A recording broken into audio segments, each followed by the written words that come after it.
Morning from Istanbul. Today is 11 March and right now we are having a very heavy snowfall.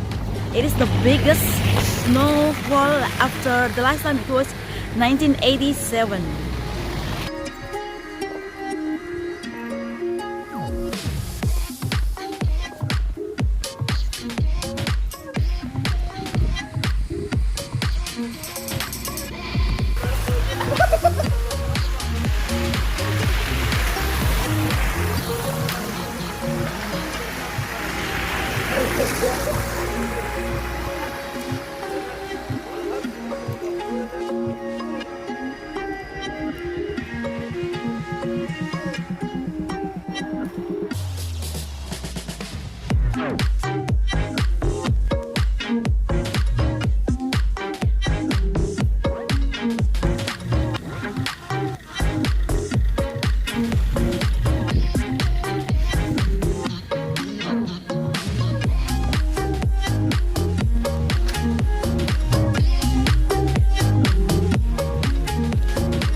Good evening from Istanbul, and till now it's still heavy snowfall in here.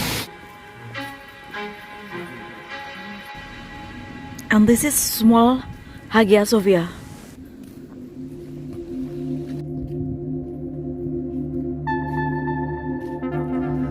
So now I'm going to pray Isha in Hagia Sophia. So everything is covered with snow. Look.